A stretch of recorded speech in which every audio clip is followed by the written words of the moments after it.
இன்னைக்கு லெபான் கடி எப்படி செய்கிறது அப்படிங்கிறத பற்றி பார்க்க போகிறோம். இந்த லெபான் கடி கோடைக்காலம், குளிர்காலம், மழைக்காலம், இளவேநீர் காலம் போன்ற அனைத்து காலத்துக்குமே இந்த உணவு ஏற்ற வகையான ஒரு உணவு வகைங்க. இந்த உணவு வகையை நம்ம எப்படி செய்கிறதுங்கிறத பற்றி பார்க்கலாம். வாங்க பார்க்கலாம். முதல் ஸ்டெப்பாக நம்ம என்னென்ன பொருட்கள் எல்லாம் தேவை அப்படிங்கிறத பற்றி பார்க்கலாம்.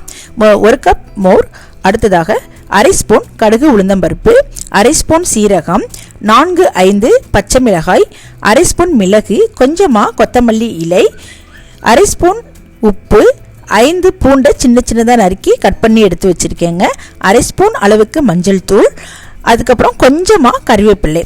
இவ்வளோ தாங்க இதுக்கு தேவையான பொருட்கள்.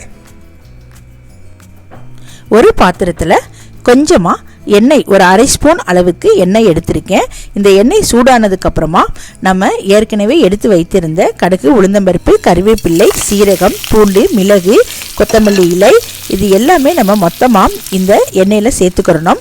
சேர்த்துட்டு ஒரு 2-3 நிமிடம் வரை நம்ம இதை நல்லா கொஞ்சம் வதக்கி விடணும். இப்போ சிம்மிலேயே நம்ம வச்சுக்கிறணும். ரொம்ப குறைவான தீயில தான் இதை நம்ம வதக்கி விடணுங்க.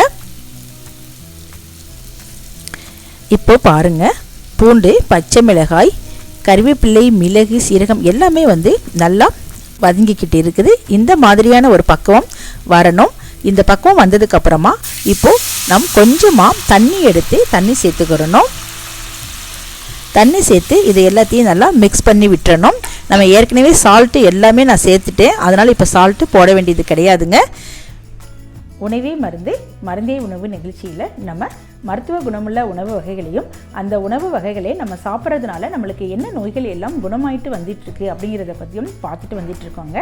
இதன் அடிப்படையில் இன்றைக்கி நம்ம பார்க்க போகிறது கருவேலம்பட்டை தூளையும் புளியங்கொட்டை தூளையும் இரண்டையுமே சமமாக கலந்து இதில் சிறிதளவு உப்பும் கலந்து தினமும் அன்றாடம் காலையில் நாம் பல் தேய்க்க வேண்டும். இவ்வாறு பல் தேய்த்து வருவதனால் நம்முடைய பல் ஈறு வீக்கங்கள் நீங்கிவிடும். இதே மாதிரி நீங்களும் செஞ்சு பார்த்து பலனடையுங்கள். நன்றி. தண்ணீர் சேர்த்த ஒரு சில நிமிடங்களிலேயே நம்ம கேஸ் ஸ்டவ்வை ஆஃப் செஞ்சிடணும். இப்போ நம்ம எடுத்து வச்சிருந்த மோரை இது கூட சேர்த்துக்கிறணும்.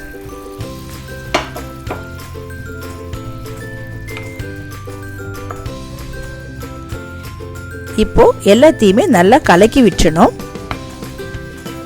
அவ்வளோதாங்க, நம்மளுடைய லெபான் கடி ரெடி ஆயிடுச்சு. இந்த லெபான் கடியை நம்ம ஒயிட் சாதத்து கூட மிக்ஸ் பண்ணி சாப்பிடலாம். ரொம்பவும் சுவையாக இருக்கும். அந்த மாதிரி ஒயிட் சாதத்து கூட மிக்ஸ் பண்ணி சாப்பிட்றப்போ இந்த மாதிரியான உருளைக்கிழங்கு வறுவல், உருளைக்கிழங்கு காரக்கிழங்கு, சேப்பங்கிழங்கு வறுவல் போன்ற இந்த மாதிரியான ஃப்ரை ஐட்டத்தை கூட நம்ம வச்சு சாப்பிட்றப்போ இன்னும் சுவை கூட்டுங்க. இன்னும் நம்ம நிறைய சாப்பாடு சாப்பிடணும் போல இருக்கும். குழந்தைங்களுக்கும் ரொம்ப ரொம்ப பிடித்த ஒரு உணவு வகைங்க. இதே மாதிரியாக நீங்களுமே வீட்டில் சமைச்சு பாருங்க, சாப்பிட்டு பாருங்க, சந்தோஷமா இருங்க, என்ஜாய் பண்ணுங்க, ஹாப்பியா இருங்க. இந்த வீடியோ உங்களுக்கு ரொம்பவும் பிடித்திருக்கும். ரொம்ப ஈஸியான வகையில் நம்ம இன்னைக்கு லெபான் கடி தயார் பண்ணியாச்சு. இதே மாதிரியான நிறைய வீடியோக்களோட உங்களை சந்திக்க இருக்கிறேன். அதற்காக என்னுடைய ஃபீஸ்ட் ரெசிபி சேனலை லைக் பண்ணி, ஷேர் பண்ணி, சப்ஸ்கிரைப் பண்ணுங்க. நன்றி.